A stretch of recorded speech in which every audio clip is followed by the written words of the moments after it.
welcome to Parallel Barking. Woof woof. Woof woof, our last episode of the year. Yeah, I'm Ariana Backer, and I'm here with Larry Backer, woof woof. Yay, and we're gonna talk about something kind of fun-ish. Well, But certainly if you're in the business of words. yeah, I mean, I love talking about language. This is one of my favorite subjects.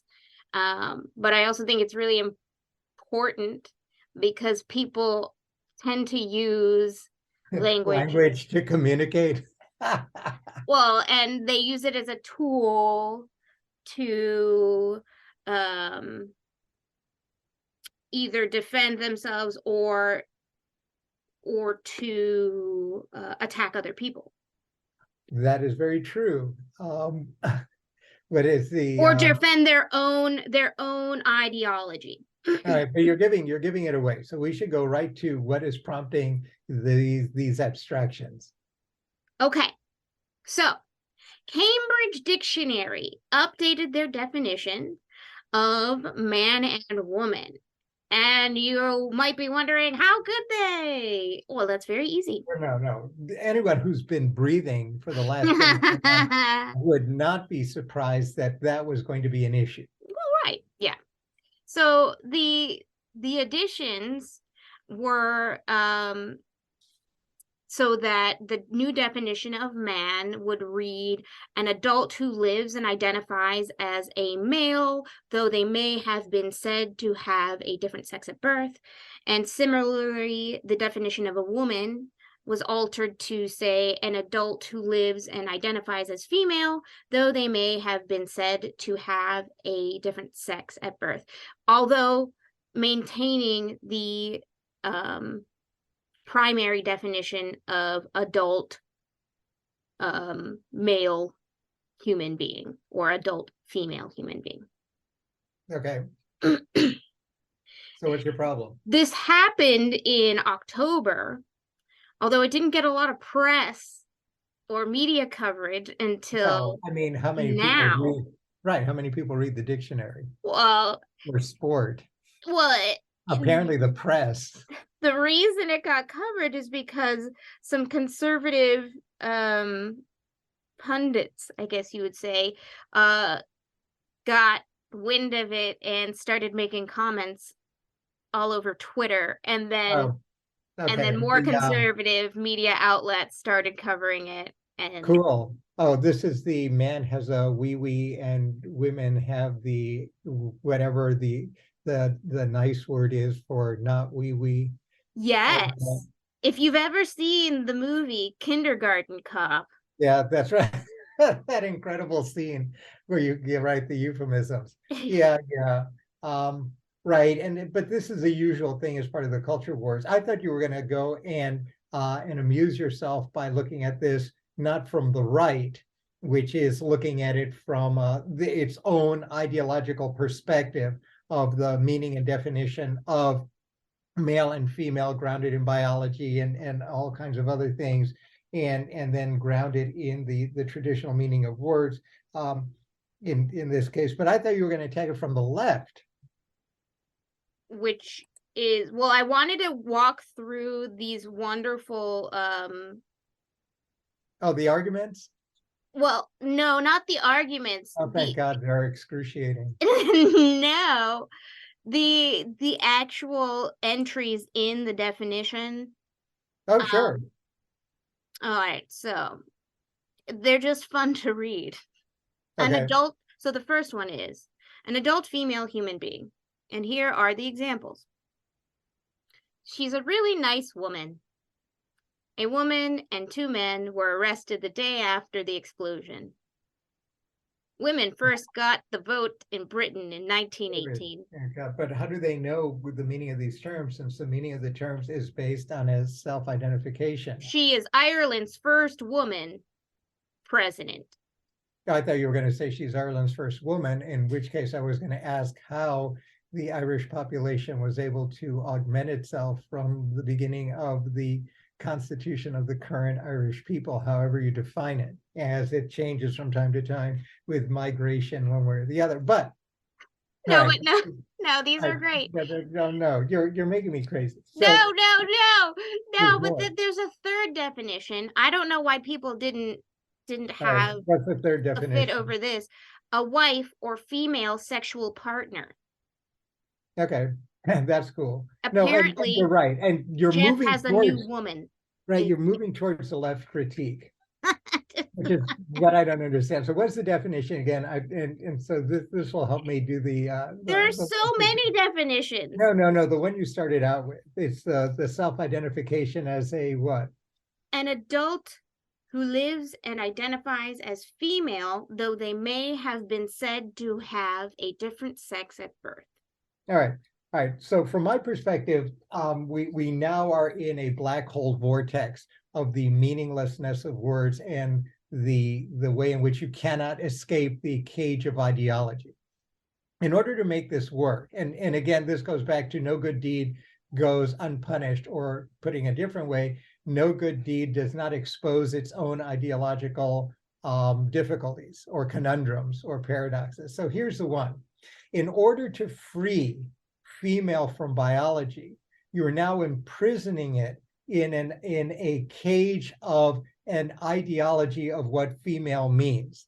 30 years ago, 40 years ago, 50 years ago, or more, people had spent a lot of time and effort to suggest that the focus should not be on biology at all, but the focus should be on what it means to be female. And the construct was that theories, the prevalent theories of patriarchy, caged the female within a certain set of meanings, which themselves were objects of oppression. All this definition does is say that a person with a peepee can now also go into this cage of oppression, but we aren't really changing the fundamentally problematic ideological category called female, which is what maybe we should be worried about, rather than whether you call yourself one thing or another, depending on whether or not you have some kind of relationship between words, your biology, and your sense of self. So we still haven't gotten to the root of the problem, and the root of the problem is an obsessive insistence, whether you're left, right, center, religious, a-religious, or a visitor from Neptune, apparently, the obsession with the kind of categorization that then becomes a basis for all kinds of social expectations. Well, yeah, The more radical perspective in all of this might have been to explode the notion of the meaningfulness of these terms in the first place. I mean, I think, yeah, I totally agree, but I also think that part of the reason the definition is updated is because definitions are used in these culture wars that we Sure, decide to have, and sure, sure, and especially in you know especially in courtrooms, well, they people use the definition in and they courtrooms aim them and at right courtrooms in the context of social justice campaigns, et cetera, et cetera, right. and that is all good. Again, I'm not suggesting that any of this is bad, and I understand. This is why I say It's just no good frustrating, deed. Right, no good deed goes right? uh, How do you solve for unexamined. that then? Like what? But that's the problem, right? Because you think you're solving a problem, and instead, what you may appear to be doing is continuing to embed and deepen these cultural fixations about the notions of the female, irrespective of biology. So as long as you can identify with a set of stereotypes, which is the female, then you can be female. But if we're also, and feminists were doing this for a while, if we're also exploding the meaning of the female itself, right, not trapped within these notions of gender expectations, And then you got something else. And so then we're back to biology. And so the question is, a person wants to identify as female, but the person also wants to identify as female that now takes on the traditional characteristics of the male, but identify as female. So what is it that one is doing? One is simultaneously contributing to the old, in the society in which we live, the old patriarchal categories with its baggage, at the same time that one thinks that by substituting biology for ideology, you've somehow exploded ideology, and you haven't. And so and what is left then, is that wonderful 18th century term bathos, which is a literary technique of a kind of moving towards an anticlimax.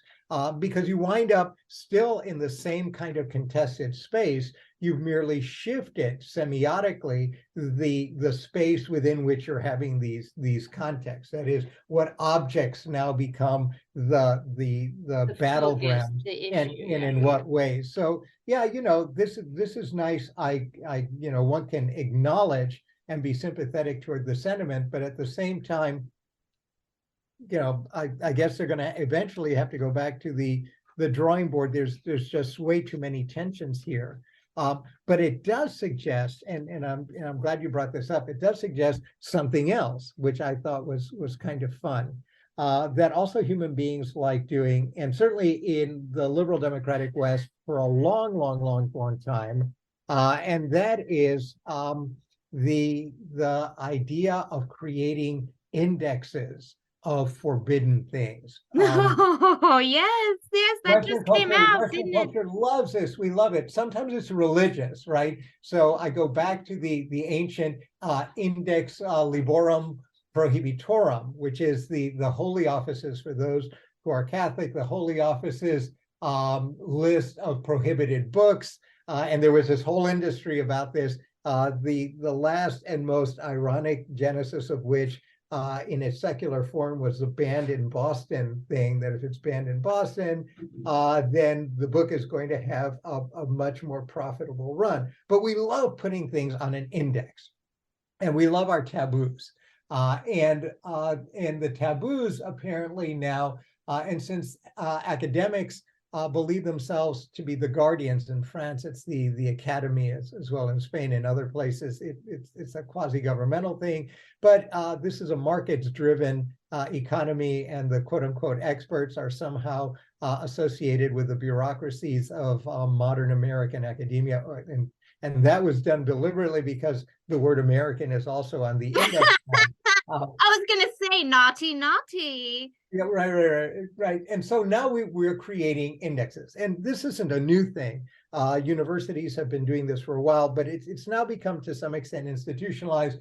And because the leading universities all have their index, it seems that every leading university will need an index as well, in order to feel like they are. There's a herd instinct to this too, and that brings us back to Nietzsche, but that's a different podcast. There's a herd instinct here. And Yeah, so this Nietzsche isn't the has, only index. This isn't the only one. It right. actually So the one gathered that's been from making others. the rounds is Stanford's new index. And the index arose as part of as part of and again, we are not disparaging the intentions of people. People really want to be very sensitive to the needs of others. We are all, and certainly those of us on this podcast are all deeply committed to Absolutely. sensitive inclusions of people. But it doesn't mean that the efforts that are undertaken for these good causes are not themselves or cannot be themselves both the object of irony and to some extent critique. And indeed they should. And so Stanford has produced, Stanford University IT has released an index, and again, using the old language. So they were going to redo language by invoking a historically charged term in an effort to change the meaning of terms that are historically charged. And so it becomes ludicrous from the beginning, because what they're doing is picking and choosing. Oh, yes, we're going to pick and choose history. We're going to pick and choose a history that's going to be foregrounded, and we're going to pick and choose the words with respect to which that historical infusion somehow triggers, and that's another word on the index, that somehow triggers an appropriate response, and the appropriate response is a recommendation for including it on the index of taboo words. And so they've done this, and again, for the best of all reasons, it's part of a project, the Elimination of Harmful Language Initiative, although I don't know how you do that. Even the most innocuous words can be harmfully used. So at some point, you're going to have to move from the index of words to the index of grammar, grammatological terms, and then ultimately, and this is where the comedians have just had a field day, on the index of humor to repulsive speech. Right, and so this becomes a big project. But the index is actually quite interesting. There's all kinds of interesting words on this thing, and I don't know if you've seen it. I'm happy to share this with you as well. And an index, of course, as we all know, requires a taxonomy. When you used to, and by the way, modern books are increasingly not having an index anymore. But if you go to old-fashioned books that have a printed index, and you have to organize your index somehow, it's usually alphabetically. Here it's by the nature of the injury that is purported to be inherent. And that's the thing, They're inherent in the word. Three So that tiers. intent, right, intent is irrelevant. It's the word itself now acquires a kind of semiotic power because it is naturally, in ways that human beings cannot be naturally infused with something, but words apparently can be naturally infused with an inherent and unalterable meaning, which is, again, from a linguist perspective, hysterically bizarre, because there isn't a single language in which every single word in it does not morph from time to time. And indeed, the need for the creation of this index itself evidence of the mutability of words that ultimately will make this sooner rather than later first obsolete and then an object of some substantial mockery as communities of word speakers move on. But anyway, so they got this category. They've got an ableist category, which is a new word. Oh, wait. I thought you were referring to the tiers that they split it up into tier yes. 1, tier 2, tier 3. No, Tier that 1 makes is it more complicated. No, I'm still at step 1, which is the we category, definitely have to talk about the tiering, the tiering. and we're not talking about crying. No, we're talking we're talking about about levels. the levels of the effects, like tier 1 meaning egregious language that needs to be removed or annotated. Tier 2 meaning language we don't expect to see. And like tier 3 is potentially harmful language. So there's like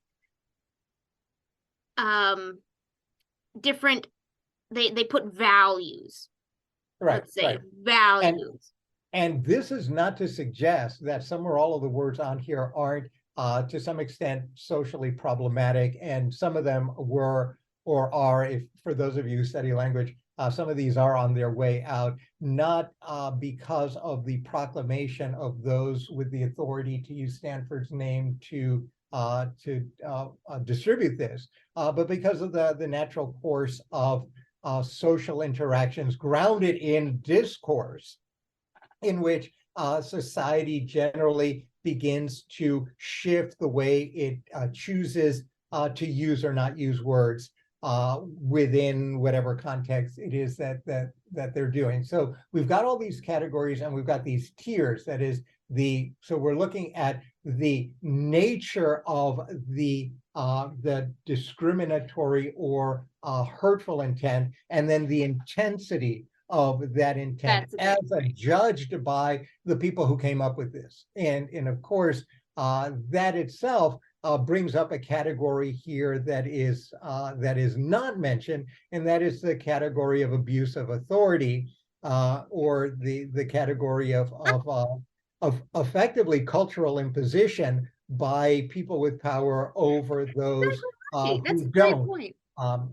And Beyond that, it also doesn't recognize the way in which migrant communities themselves in their use of language change the language itself. One of the things, for example, that linguists have had a ton of fun with is to note the way that English language itself changed. Words became less frequently used or more frequently used. Words were tinged with notions of insult or not insult, or words that were insulting become non-insulting and vice versa. And new words were created and new senses of words were created as migrant groups come in and then Yes, add or change that's a the great way point. in Like which. Japanese has an entirely separate alphabet for foreign words, for words Right, that aren't, right, native to, which then yeah, change and enrich changed, and enriched the alter language the and the language. So, culture. back in the old days, you can't read Beowulf now in the original, I guess it was Middle English.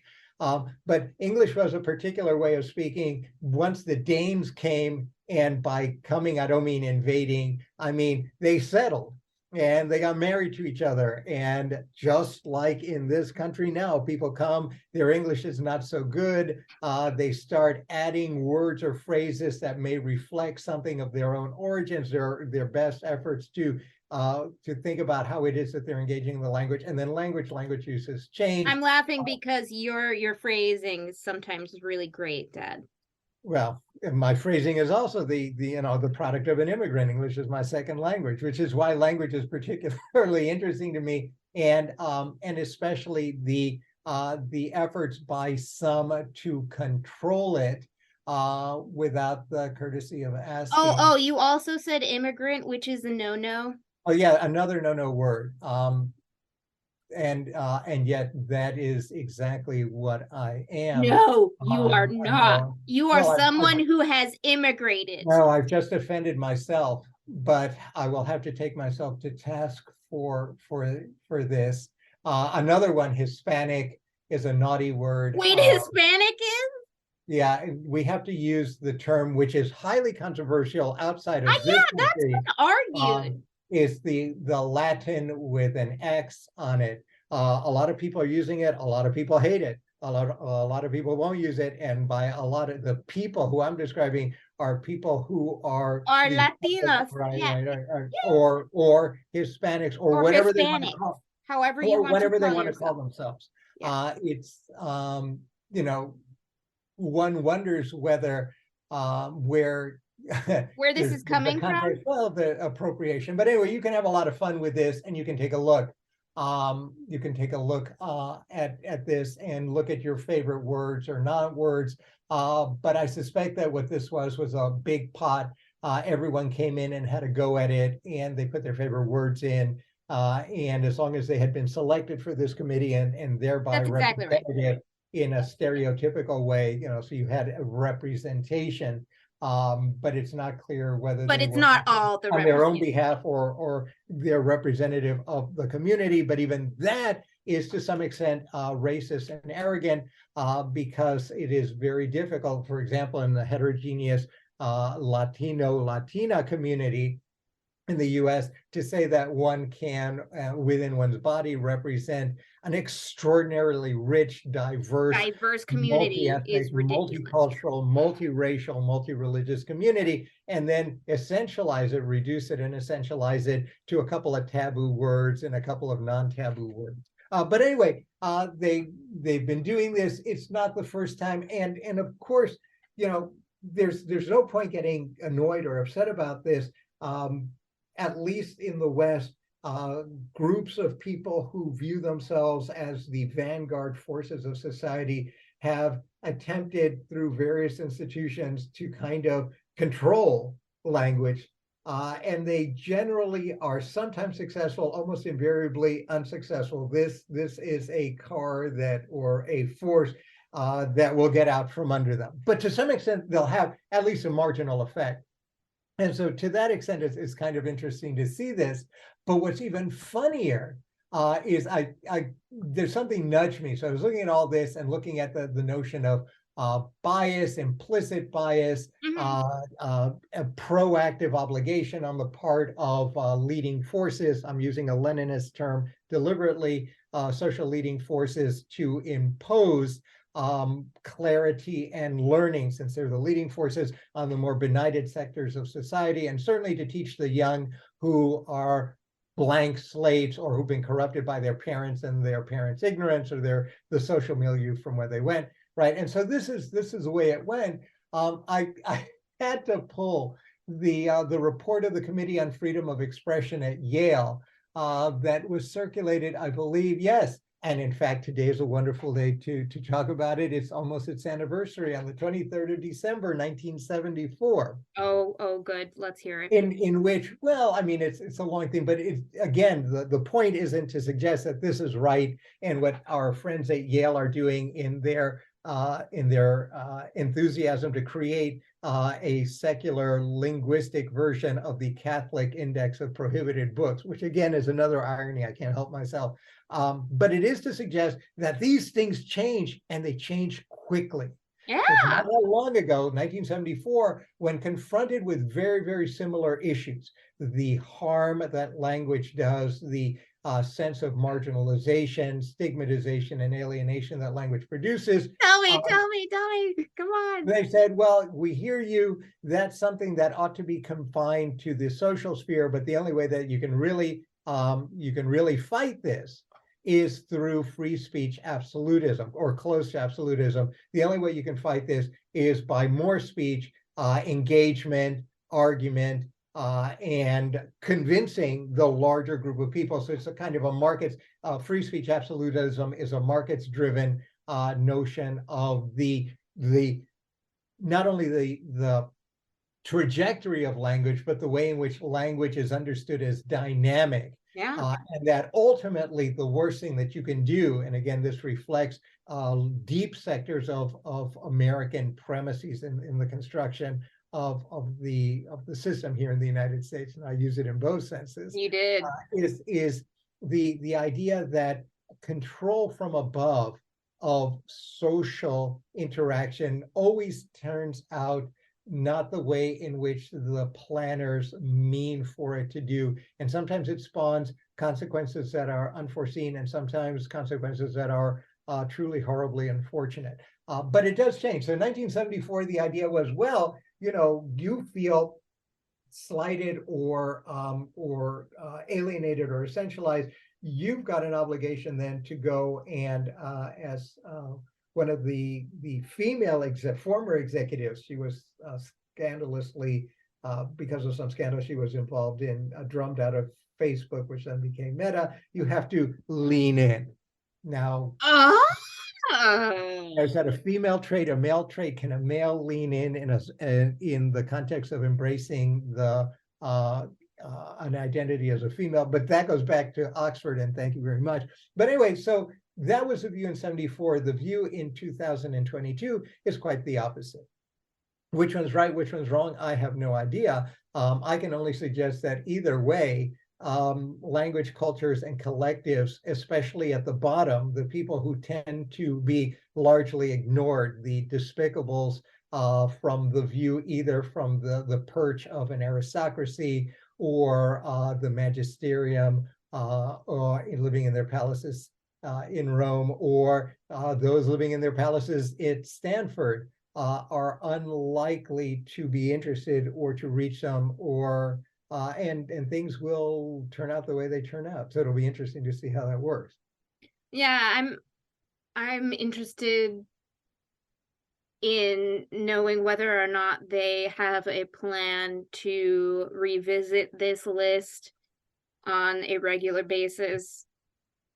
Oh my God, I hope they do. And I hope they apply Maoist notions of criticism, self-criticism. I mean, because if you're going to do this kind of exercise, you're going to have to be all in ideologically.